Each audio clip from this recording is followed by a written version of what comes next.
Hi. I've just been going through the original script for Switchblade Sisters, and it's a gem. I mean, it's like you could just flip it to any page, and there's like a great piece of dialogue going on. Like this one. This is from the movie you're about to see.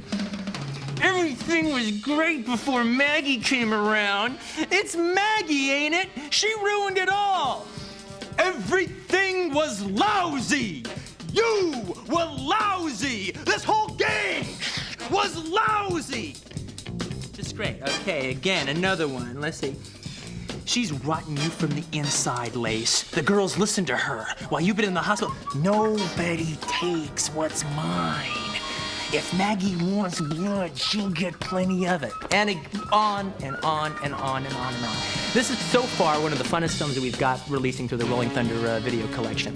It's directed by Jack Hill, and Jack Hill's films have always just been, to me, just some of the funnest exploitation movies made all throughout the 70s. He was sort of like the Howard Hawks of exploitation, insofar as he always worked in different genres. Now, let me give you a little clue as far as to watching this film is concerned. I watched this with audiences all over the place. And it starts off, and the film is very funny, and it's very high-pitched and hysterical. And I've watched it as audiences watch the film. Basically, at first, they're laughing kind of at the movie, because it's one of those kind of movies. But then, as it goes on, you kind of start realizing, no, this is genuinely funny. This dialogue is really good, and you start laughing with the movie. But then a very strange thing happens, and this is not the only Jack Hill film for this to happen. This happens in at least 3 of his other films. All of a sudden, you're watching towards the end of Switchblade Sisters, and all of a sudden, you realize you actually care about these people. Unbeknownst to you, this crazy, hysterical movie, you've actually gotten invested in the characters. And you actually feel for the characters of Lace and Maggie, the girls that run the Jezebels, the tough all-girl gang that just kicks so much butt in this movie. Anyway, this is a blast. Sit back, enjoy, have fun. When the film's over, I'll be back, and I'll be telling you a little bit more about Jack Hill, some more of his movies, some facts on some of the gals in the film, and just some general information, cool information that Jack Hill told me about this film. Anyway, enjoy Switchblade Sisters. Wasn't that film great? Didn't I tell you? Didn't I tell you that film was great? I didn't lie to you, did I? Now, I'm going to tell you this little story about how this film came about. What had happened was Jack Hill had pretty much made most of his movies for either Roger Corman at New World Pictures or Samuel Arkoff at AIP. He broke off from those guys and started his own company with his producer, John Prizer. And the company was called Centaur Releasing. And so the first film that they did, under this alliance, was a film called The Swinging Cheerleaders.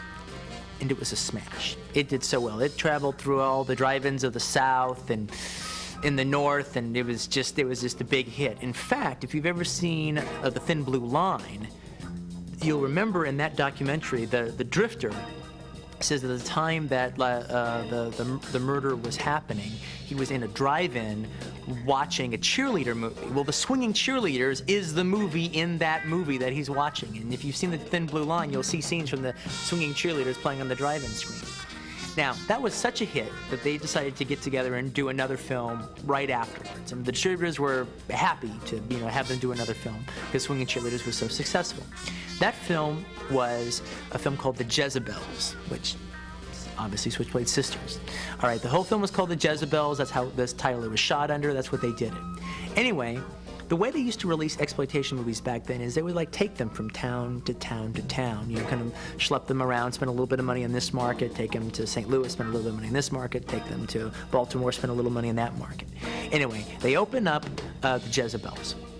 All right, and it does horrible business. Nobody goes to see it. And the theater owners all say, well, it was because of the title. The Jezebels, what's that? People thought it was a Bette Davis movie, You gotta have something harder. You gotta come up with something harder. So they come up with the title, Switchblade Sisters. Okay, so now they're gonna release under Switchblade Sisters. However, they have one more engagement that they have to do under the Jezebels. So they change everything to Switchblade Sisters except for this one engagement. They open up the film in this other engagement, and the film does great under the title The Jezebels. The film does just absolutely fantastic. All right, so now, okay, forget about that. Now they got to release it under the title Switchblade Sisters, and the film does bad everywhere it plays. All right, it doesn't do well at all. opens and closes, and that's pretty much the end of that.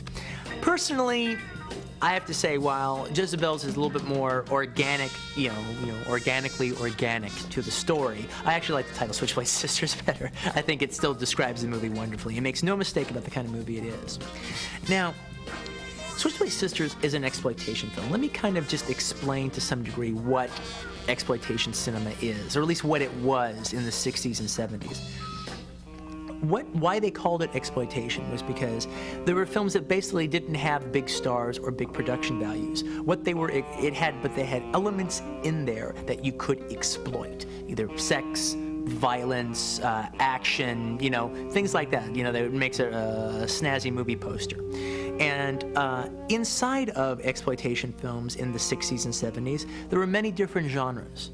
There was, the biker films. There were kung fu films, blaxploitation films, spaghetti westerns, good old boy car chase movies, women in prison films. Well, Jack Hill was sort of the Howard Hawks of this type of exploitation director. All right, he worked in pretty much every, most of the genres going. All right, he did horror films, he did women in prison films, he did blaxploitation movies. He is the man who discovered Pam Grier. He's Joseph von Sternberg to Pam Grier's Dietrich, that's for sure. He did cheerleader movies. He even did a sword and sorcery movie. And this was his girl gang movie, but it also had a little bit of women prison in there. It had a lot of different types of films, in Switchblade Sisters. To me, Switchblade Sisters is his masterpiece.